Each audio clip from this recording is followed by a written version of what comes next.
જોયું કે પ્રાઇમની સંખ્યા અનંત છે, તો પછી આપણે વિચાર એવો આવે કે આપણે કોઈક સંખ્યા રિયલ નંબર એક્સ આપેલો હોય ત્યાં સુધીમાં કુલ કેટલા પ્રાઇમ આવી જાય છે. So question is how many primes are there which are less than any real number x. So suppose we denote this primes by this number by pi x. So pi x means it is the number of primes less than or equal to x. એટલે પહેલાં આપણે 3 લઈએ, x equal to 3. તો 3 સુધીમાં કુલ કેટલા prime આવી જાય છે એ આપણે જોઈ શકીએ છીએ, 2 અને 3. એટલે 3 સુધીમાં પ્રાઇમની આવેલી સંખ્યા છે 2 જ, એટલે પાઈ ઓફ 3 ઇક્વલ ટુ 2 કહી શકીએ. એ રીતે આપણે પાઈ ઓફ 10 મેળવવું હોય તો 10 સુધીમાં કેટલા પ્રાઇમ આવી જાય છે, તો આપણે જોઈ શકીએ કે 2, 3, 5 અને 7 આ 4 પ્રાઇમ 10થી નાના છે, એટલે પાઈ ઓફ 10 ઇક્વલ ટુ 4 થાય. તો હવે ઇન જનરલ પાઈ ઓફ એક્સની કિંમત કેટલી તે આપણે વિચારીએ. તો 1896માં એડેમાર્ડ પોઇસન નામના ગણિતશાસ્ત્રીએ ખૂબ જ સુંદર પરિણામ આપ્યું હતું, જેણે એને પ્રાઇમ નંબર થિયરમ તરીકે ઓળખાવ્યું હતું. અને પ્રમેય આ મુજબ છે: the number of primes not exceeding x is asymptotic to x upon log x. Means pi x is approximately equal to x upon log x. અને અહીં એક્ઝેક્ટ કિંમત નથી pi x ની, પણ એની અંદાજિત કિંમત છે approximately equal to log x. સામાન્ય રીતે આપણે pi n ની કિંમત n upon log n -1 તરીકે લઈએ છીએ. અને pi n માટેની જો રેન્જ મેળવવા જઈએ તો કંઈક આ રીતે રેન્જ મળે છે. Pi n is between integer part of n upon log n and integer part of n upon log n minus 1.08366. જેમ કે આપણે જોઈએ કે find the number of primes less than 10 lakhs. So the approximation gives the range as 72,383 to 78,543, કે જે આપણે range હમણાં જોયું હતું તે મુજબ. અને હકીકતમાં જો જોવા જઈએ તો 10 લાખ સુધીમાં આવેલા પ્રાઇમની સંખ્યા 78,498 છે, તો તે પહેલાં 78,543ની ઘણા નજીક છે. એટલે આપણે જો પાયની કિંમત approximately n upon log n -1 તરીકે આપણે વિચારીએ, જો n ઇક્વલ ટુ 1000 લઈએ તો પાયની કિંમત 168 જેવું આવે છે. અને એની જો રેન્જ આપણે વિચારીએ તો n અપોન log n લઈએ તો એ કિંમત 145 આવે, પણ n અપોન log n -1 લઈએ તો એ કિંમત 169 આવે, કે જેની ઘણું નજીક આપણે ઓરિજિનલ નંબર 168 છે. એ જ પ્રમાણે આપણે જો બીજા બધા વધુ એનની મોટી કિંમત લઈને ચેક કરીએ તો આપણે જોઈ શકીએ કે પાયની એકચ્યુઅલ કિંમત તે n અપોન log n -1થી ખૂબ જ નજીક છે. હવે પ્રાઇમ્સ તો અનંત છે, પ્રાઇમની સંખ્યા અનંત છે, એનો કોઈ ફિક્સ ઓર્ડર દેખાતો નથી, પણ છતાં પણ એનમાં પ્રાઇમની સંખ્યા વિશે આપણે કંઈક કહી શકીએ કે એના અપર બાઉન્ડ વિશેની આપણે વાત કરી શકીએ. તો એના માટેનું એક સુંદર પરિણામ છે કે if pn is the nth prime number then pn is less or equal to 2 raised to n -1. અને આ આપણે પરિણામ સાબિત કરશું ગણિતીય અનુમાનના સિદ્ધાંતથી. એટલે આપણે પરિણામ છે આપણા આગળ pn less or equal to 2 raised to n -1, જેને આપણે સાબિત કરવું છે. For n equal to 1 we have, આપણે n ઇક્વલ ટુ 1 લઈએ તો p1 એટલે તો પહેલો પ્રાઇમ નંબર જે 2 raised to 1 છે. 1 ને આપણે 2 raised to 0 તરીકે લખીએ, અને જે સૌથી ઉપરના પાવરમાં 0 છે એને 1 -1 તરીકે લખીએ. એટલે p1ની કિંમત આપણે મળે છે 2 raised to 1 -1. એટલે આપણે જે સાબિત કરવું છે તે n ઇક્વલ ટુ 1 માટે સાચું ઠરે છે. Now suppose the result is true for all integers up to n. એટલે nથી નાનો કોઈ પણ નંબર હોય તેના માટે પરિણામ સાચું છે એવું માની લઈએ. That means we assume that pn is less or equal to 2 raised to n -1 is true. And now we prove the result for pn plus 1 also. તેના pn plus 1 માટે આપણે વાત કરીએ. હવે આપણે n plus 1મો પ્રાઇમ લઈએ તો હવે અહીંયા એક વસ્તુ માની લઈએ કે આપણા આગળ જેટલા પ્રાઇમ્સ છે એટલે કે p1 to pn સુધીના પ્રાઇમ્સ એ બધાનો ગુણાકાર +1 તેના કરતાં તો Pn+1 નાનું જ હશે એવું માની લઈએ. તો હવે આપણે બધી P1 P2 થી Pnની આપણે કિંમત મૂકીએ. P1 એટલે 2:1 થાય, P2 તો એ લેસોર ઇક્વલ ટુ 2:2 થાય આપણે ધારણા મુજબ, P3 તો એ લેસોર ઇક્વલ ટુ 2:2 થાય કે જેને 2:4 લખીએ. એ જ પ્રમાણે P4 it is less or equal to 2:3 એટલે કે 2:8 થાય. એમ કરતાં કરતાં Pn લેસોર ઇક્વલ ટુ 2:2n-1 +1 થાય. હવે અહીં દરેક બેઝ સરખા છે, 2 છે દરેકના બેઝ અને પાવર્સ અલગ અલગ છે એટલે it is less or equal to 2:1 +2 +2² +2³ up to 2:n-1 અને સાઈડમાં જે +1 છે તે તો ખરું જ. હવે આ કિંમત જે બધા પાવર્સમાં બધો સરવાળો લઈએ તો એ જ્યોમેટ્રિક પ્રોગ્રેશન પ્રમાણે એ કિંમત આવે છે 2:n-1 એટલે કે આપણે આ પરિણામ શું મળે છે? Pn+1 is less or equal two 2:n-1 અને બરાબર સેન્ટરમાં +1. હવે જે 1 છે એને લેસોર ઇક્વલ ટુ 2:n-1 લખી શકીએ છીએ. એટલે હવે 2:n-1 બે વખત આવ્યા એટલે એને આપણે લખીએ 2 × 2:n-1 એટલે 2:1 × 2:n-1 થયું. એટલે પાવરનો આપણે સરવાળો કરીએ તો 1 અને -1 કેન્સલ થશે એટલે આપણે 2:2n મળે છે. આમ આપણે સાબિત કર્યું કે Pn+1 is less or equal two 2:2n+1 -1. એટલે આમ ગણિતીય અનુમાનના સિદ્ધાંતથી આ પ્રમેય સાબિત થાય છે કેમ કે n+1 માટે પણ આ પરિણામ સાચું ઠરે છે.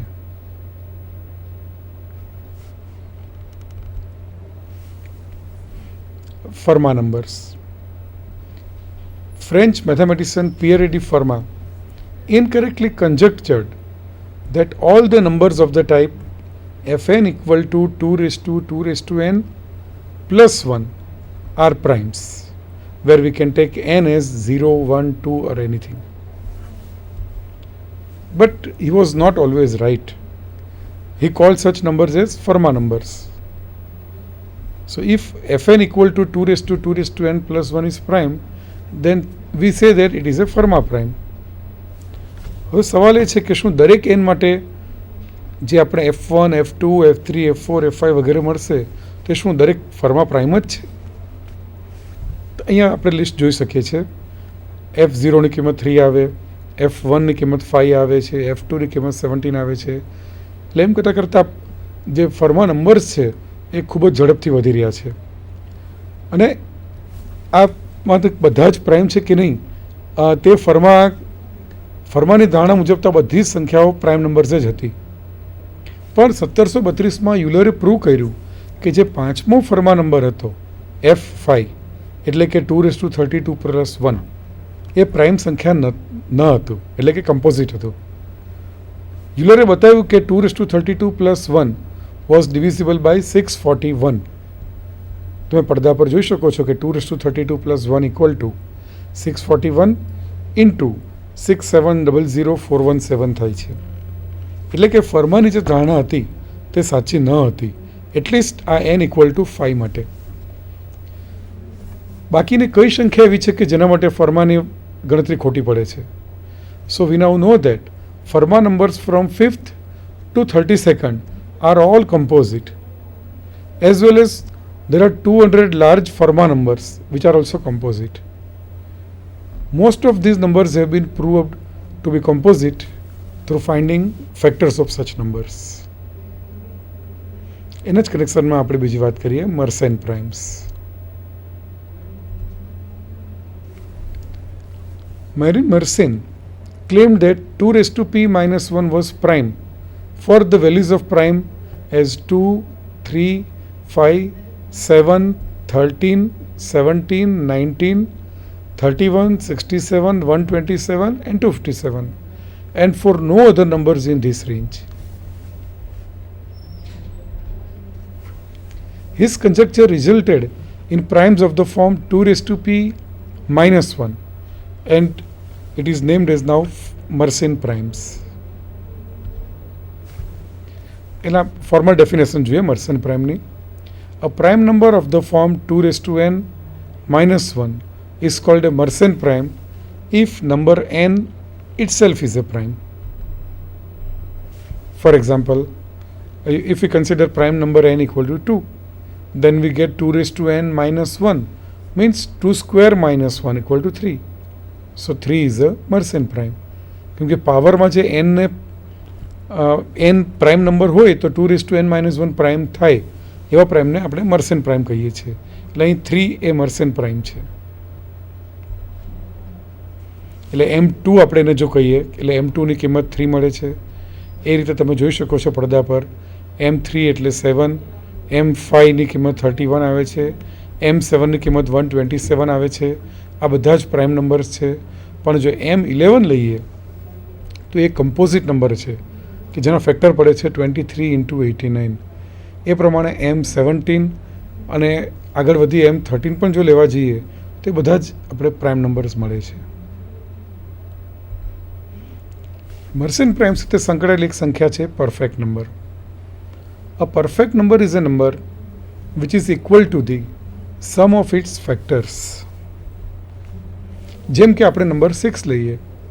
હવે 6ના ફેક્ટર્સ જોઈએ તો 1, 2 અને 3 થાય છે. અને આ ત્રણેય ફેક્ટરનો સરવાળો પણ 6 થાય છે. એટલે આમ 6 એ આપણો પરફેક્ટ નંબર છે એવું કહી શકાય. એ જ મુજબ બીજો એક સંખ્યા છે 28. 28ના બધા જ ફેક્ટર્સ આપણે લઈએ અને એનો સરવાળો લઈએ તો 1 + 2 + 4 + 7 + 14 આ બધા ફેક્ટર્સનો સરવાળો પણ 28 જ થાય છે. એટલે 28 એ બીજો એક પરફેક્ટ નંબર છે. These were the only perfect numbers known to early Greek mathematicians. એટલે કે 6, 28, 496 and 8128. આ ગ્રીક લોકો આ 4 પરફેક્ટ નંબર વિશે જાણતા હતા. Euclid discovered a general formula for even perfect numbers. Euclid એવું કહ્યું કે 2 raised to n minus 1 into 2 raised to n minus 1 is a perfect number whenever 2 raised to n minus 1 is a prime number, and not only prime number but it is a Mersenne prime number.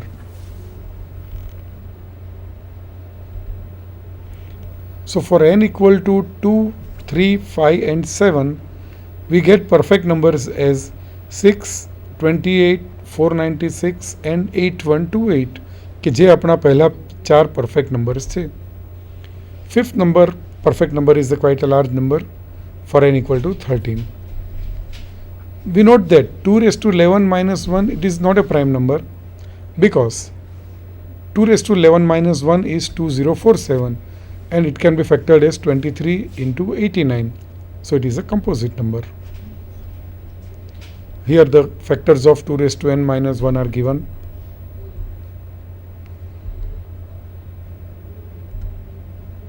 એક સુંદર પરિણામ છે prime perfect number વિશે.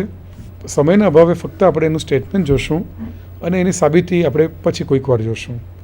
2 raised to n minus 1 into 2 raised to n minus 1 is a perfect number whenever 2 raised to n minus 1 is prime.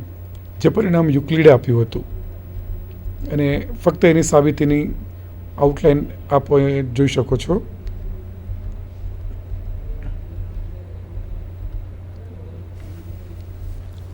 Leonhard Euler showed that factors of 2 raised to p minus 1 must leave a remainder of 1 or 7 when it is divided by 8.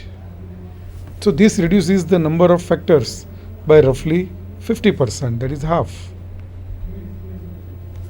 Euler proved that 2 raised to 31 minus 1 is prime by testing all 84 possible prime factors. He also proved that all even perfect numbers were given by Euclid's formula. Descartes has said he saw no reason that odd perfect number could not exist. But Euler discovered some strong constraints on form of any such number. આજની તારીખ પણ આપણે odd perfect number વિશે કંઈ જ જાણતા નથી. તો આપણે જોયું કે પ્રાઇમ નંબર વિશે જેટલું કહીએ એટલું ઓછું છે. ઘણી બધી જાતના પ્રાઇમ નંબર્સ આપણે મળે છે. મર્સેન પ્રાઇમ, એની સાથે સંકળાયેલા પરફેક્ટ નંબરની વાત કરી, ફર્મા નંબર્સની વાત કરી, અને આવા તો બીજી ઘણી બધી ટાઈપના પ્રાઇમ નંબર્સ ઘણા અલગ અલગ મેથેમેટિક્સને પોતાની રીતે શોધેલા છે અને એને પોતાના નામ આપ્યા છે. આ વિશે વધુ આપણે કોઈક બીજા લેક્ચરમાં લેશું. આ સાથે આપણો આજનો આ વ્યાખ્યાન અહીં પૂરું કરીએ છીએ. અમારા બંને તરફથી નમસ્કાર.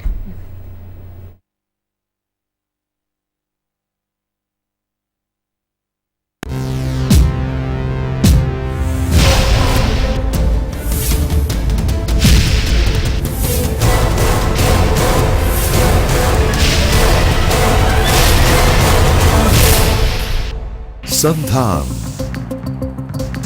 All Gujarat Integrated Classroom. સેટેલાઇટના માધ્યમથી જોડતી કડી એટલે સંધાન.